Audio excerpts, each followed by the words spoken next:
YouTube சேனல்லாம் பார்த்தேன்.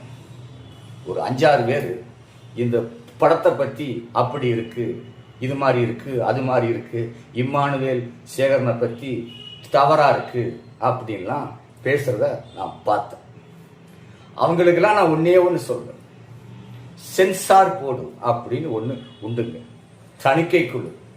அவங்க பார்த்துட்டு இந்த படத்தை வெளியே விடலாம், பொதுமக்கள் இந்த படத்தை பார்க்கலாம் அப்படின்னு அனுமதி கொடுத்ததுக்கு அப்புறம் அந்த அரசை மதிக்காமலும் ஜாதி கலவரங்களை தூண்டும் விதமாகவும் யூடியூப்ல தவறாக பேசினால் அவர்களின் மீது வழக்கு தொடரலாம்.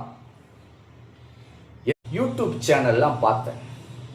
ஒரு 5-6 பேர் இந்த படத்தை பற்றி அப்படி இருக்கு, இது மாதிரி இருக்கு, அது மாதிரி இருக்கு, இம்மானுவேல் சேகரனை பற்றி தவறா இருக்கு அப்படின்லாம் பேசுறத நான் பார்த்தேன்.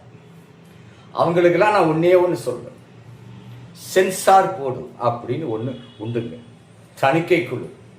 அவங்க பார்த்துட்டு இந்த படத்தை வெளியே விடலாம், பொதுமக்கள் இந்த படத்தை பார்க்கலாம் அப்படின்னு அனுமதி கொடுத்ததுக்கு அப்புறம் அந்த அரசை மதிக்காமலும் ஜாதி கலவரங்களை தூண்டும் விதமாகவும் யூடியூப்ல தவறாக பேசினால் அவர்களின் மீது வழக்கு தொடரலாம்.